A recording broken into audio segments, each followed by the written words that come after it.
Media के नुमाइंदों की मशहूर है कि हमेशा की तरह हमारी आवाज़ को मुअस्सर बनाने, अवामुन्नास और मुतल्लिका अथॉरिटी तक पहुँचाने के लिए आप आज भी यहाँ पर मौजूद हैं। पीएमए मुल्तान चैप्टर की आज की प्रेस कॉन्फ्रेंस का मकसद निश्तर अस्पताल के मुख्तलिफ शोबे एजाज में दिन रात काम करने वाले डॉक्टरों, अस्पताल में दाखिल व इलाज की गर्ज से आने वाले मरीजों को दरपेश और बढ़ते हुए मसाइल की असल वजह मौजूदा मेडिकल सुपरिटेंडेंट की ना तजर्बाकारी व नाअहली को उजागर करना है। मुखिया तेरा शोन नबील, मुखिया तेरा शोन नबील, मुखिया तेरा शोन नबील, माफिया ना मंजूर, ना मंजूर, माफिया ना मंजूर, ना मंजूर। निश्तर अस्पताल के मेडिकल सुपरिटेंडेंट की ग्रेड 20 पर पंजाब सरकार ने जो एमएस की सीट होती है, निश्तर मेडिकल यूनिवर्सिटी का जो हॉस्पिटल है, एमएस की सीट 20वें ग्रेड की होती है। अफसोस की बात है कि पंजाब सरकार ने ग्रेड 18 के जूनियर तरीन एमएस को एडिशनल चार्ज देकर एमएस तैनात के ऑर्डर जारी किए हैं। इसी दिन से निश्तर अस्पताल में आए रोज मसाइल हल होने की बजाय बढ़ते चले जा रहे हैं और नहीं लगता कि उनके हल के लिए उनके पास कोई संजीदा और दुरुस्त प्लान मौजूद है। इन मसाइल में सबसे बड़ा इशू निश्तर इमरजेंसी वार्ड और ऑपरेशन थिएटर के अंदर सर्जरी आलात और जान बचाने वाली इंतहाई जरूरी अद्वियात की 100% फराहमी है। अस्पताल में रग में लगाने वाले इंजेक्शन या सुइयां जिनको ग्रेनुलास कहते हैं, ड्रिप्स होती हैं जो मरीजों को लगाई जाती हैं, ऑक्सीजन मास्क होते हैं, इलेक्ट्रोड्स होते हैं, सर्जिकल ग्लव्स दस्ताने जो पहन के ऑपरेशन करते हैं, बैंडेजेस पट्टियों की बात बता रहा हूँ, बल्कि 25% डेक्सट्रोज के अब्यूज जो जान बचाने के लिए यूज होते हैं, डोपामीन इंतहाई, और डोपामीन जो वो है जो जान बचाने वाली अद्वियात है उनकी शदीद किल्लत है। एक मरीज सीरियस अपनी जान बचाने के लिए यहाँ पे आता है, होना तो ये चाहिए कि जो जान बचाने वाले अद्वियात हैं उनकी प्रायोरिटी पे फराहमी को यकीनी बनाया जाए। ये हमारे ऊपर से भी गवर्नमेंट ने भी इंस्ट्रक्शंस दी हैं, लेकिन ये नाअहल लोग हैं, इनकॉम्पिटेंट लोग हैं, इन्होंने अब तक उस पर कोई तवज्जो नहीं दी। उसके बाद आप देखें तो दूसरी बड़ी बात है, मुझे पीछे चुप करना, पीछे से चुप करना, पीछे साइलेंट इशारा दे दो।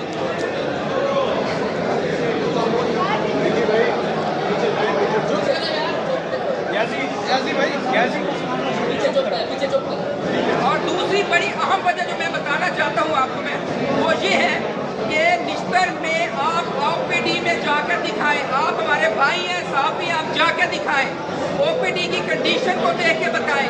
ना तो वहाँ पे प्रॉपर फर्नीचर है और ना वहाँ पे वर्किंग एनवायरनमेंट मुयस्सर किया गया है। हमारे डॉक्टर और स्पेशली जूनियर डॉक्टर जो वहाँ पे अपनी ड्यूटी सरंजाम देते हैं, चाहे इमरजेंसी हो जाए चाहे आउटडोर हो जाए, वहाँ पे अब तक किसी किस्म की कोई एयर कंडीशन की सहूलत मुयस्सर नहीं की गई। मरीज को वेटिंग लिस्ट में जो वेट कर रहे होते हैं डॉक्टर्स का, अपनी बारी का वेट कर रहे होते हैं, उनके बिठाने के लिए भी कोई ऐसी जगह नहीं है और ना ही प्रॉपर कोई अच्छी एनवायरनमेंट मुयस्सर किए गए हैं। पसीने से शराबूर होते हैं हमारे डॉक्टर, स्पेशली हमारे जूनियर डॉक्टर्स वहाँ पे धक्के खाते हैं, उसके लिए कोई पुराने हाल नहीं है, उसके लिए ये लोग कुछ करने को तैयार नहीं है। हमने इस ऑफिस में मल्टीपल रिक्वेस्ट की है कि मेहरबानी करें, कम अज कम आप एफिशिएंसी आउटपुट तो एक्सपेक्ट करते हैं डॉक्टर से।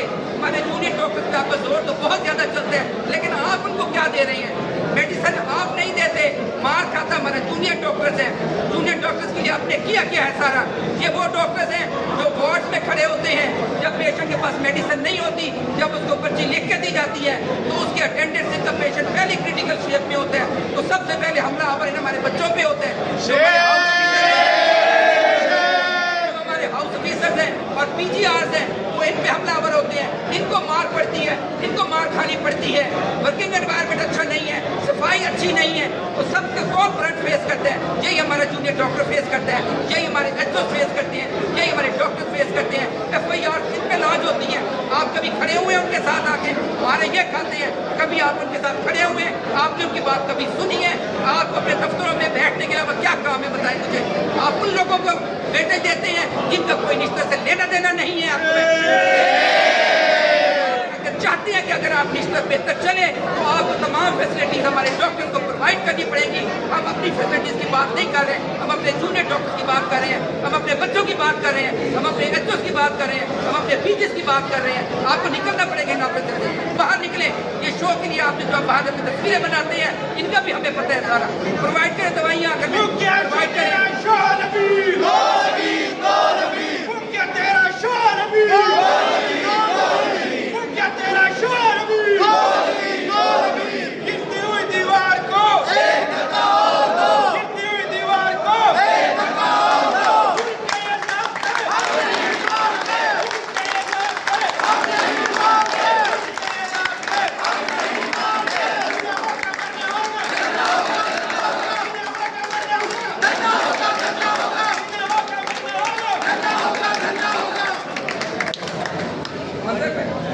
दूसरा मैं आपको ये कहना चाहता हूँ, एक बहुत बड़ी वजह अनरेस्ट की निश्तर हॉस्पिटल में वो ये है कि ये लोग सिक्योरिटी गार्ड्स हैं। हमें नहीं पता कितनी बल्क में भर्ती किए होते हैं, लेकिन किसी वार्ड में कोई सिक्योरिटी गार्ड नजर नहीं आता, किसी ओपीडी में सिक्योरिटी गार्ड नजर नहीं आता।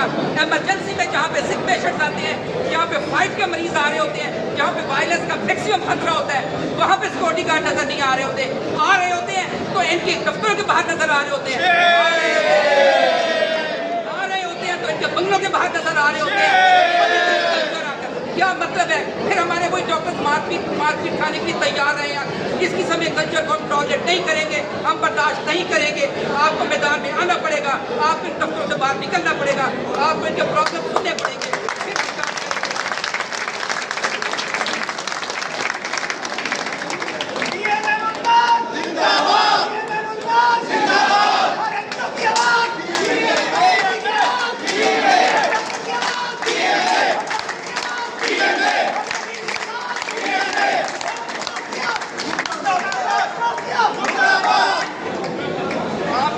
आप हमारे भाई हैं, आप साफी भाई हैं।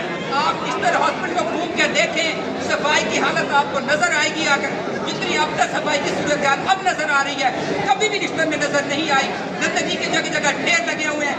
एक हॉस्पिटल वो है जो मरीजों को हेल्थ की सहूलियात मुहैया कर रहे हैं, और उस हॉस्पिटल में भी अगर हाइजेनिक कंडीशन इतनी बुरी होगी अगर, तो आप क्या एक्सपेक्ट कर सकते हैं कि जो मरीज जहाँ पे आ रहे हैं वो बीमार होके जाएंगे या सेहतयाब होके जाएंगे। और इससे बढ़ के मैं बड़ी इंपॉर्टेंट चीज़ बताता हूँ, मैं तमाम बच्चों के लिए भी आकर जो यहाँ पे अपनी ड्यूटियाँ परफॉर्म करते हैं, तमाम बच्चों को मैं एक बात बड़ी ज़रूरी कहना चाहता हूँ। एक प्रोटोकॉल कल्चर रिवाज किया हुआ है इन ऑफिस ने, एक प्रोटोकॉल कल्चर को हम सम्मत करते हैं। आज के बाद मैं तमाम डॉक्टर से कह रहा हूँ, स्पेशली मैं जूनियर डॉक्टर से कह रहा हूँ, मैं अपने एचओ से कह रहा हूँ, मैं अपने पीजी से कह रहा हूँ कि किसी प्रोटोकॉल को अटेंड न करें।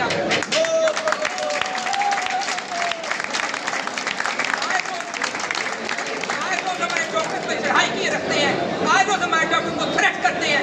मैं देखूंगा इस प्रोटोकॉल कल्चर की बेस पे, दवाइयां ना मिलने की बेस पे जो जिम्मेदार खुद है, किसी डॉक्टर के खिलाफ इंतकामी कार्रवाई हुई तो हम खुद देखेंगे कि कौन ऑफेंस करते हैं।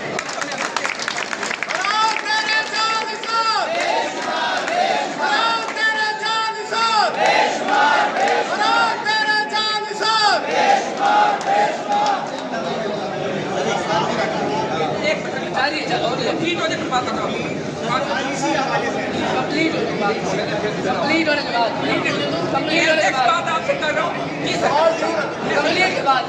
मैं नेक्स्ट आपसे जो बात करना चाहता हूँ वो ये है कि आपने जो काम डॉक्टर्स की फैसिलिटेशन के लिए, हमारे जूनियर डॉक्टर्स के लिए जो हॉस्टल्स हैं, डॉक्टर्स के जो हॉस्टल्स हैं उनमें उनकी जो वर्किंग कंडीशन को बेहतर करना आपकी जिम्मेदारी थी। आप थ्रू आउट स्टूडेंट आप 5 साल के लिए फंड्स लेते हैं डॉक्टर से, वो फंड कहाँ जाते हैं हमें उसका भी हिसाब दिया जाए। हमारे डॉक्टर्स की जो वहाँ पे रहने की कंडीशन है उसमें तो मैं कहता हूँ आकर कि एक छोटे से छोटे कमरे का बंदा भी रहना पसंद है। गड्ढे बने हुए हैं, सीवरेज का सिस्टम तबाह बर्बाद हो चुका है, हालात इतने बुरे हैं कि वहाँ पे कोई रहने को तैयार नहीं है। उन जगहों पे हमारे डॉक्टर्स की अलॉटमेंट की जाती है, हमारे हाउस ऑफिसर्स को वहीं पर धकेला जाता है, पीजीआर को वहीं पर धकेला जाता है, पूरी कंडीशन पे रहने पे मजबूर किया जाता है। हम इसकी पुरजोर मजम्मत करते हैं। जो मेन इशू है आपको वो टेकअप करना पड़ेगा। आपने इशू टेकअप नहीं किए तो हम आपके सामने आए हैं और आपके तवज्जो से हम अपनी आवाज़ इन ऑफिस तक भी पहुँचाना चाहते हैं और जो हायर ऑफिसर्स तक भी पहुँचाना चाहते हैं। और मैं आपको बताता हूँ जो हॉस्टल्स की बेहतरी हो सकती थी, जो यूनिवर्सिटी की बेहतरी हो सकती थी, मैं रिकॉर्ड पे कह रहा हूँ जब से ये PMA 2018 में आई है उसके बाद से हमने रिश्ते की बेहतरी के लिए जो कर सकते थे हमने किया। उसके बाद हॉस्पिटल्स की बेहतरी के लिए अपने डॉक्टर्स जूनियर डॉक्टर्स की बेहतरी के जो कर सकते थे हमने अपनी जेबों से पैसा लगाया है। इन्होंने तो एक पैनी खर्च नहीं किया।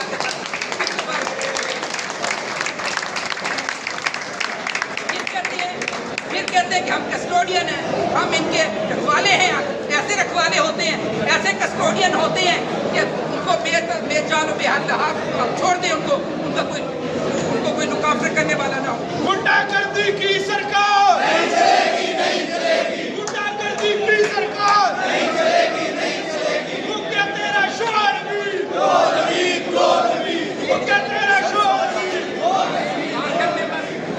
बस यही कहना चाहूँगा,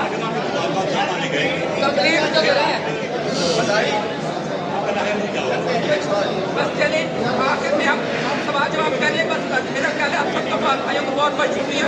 इशूज आपने हमारे सुने, आपने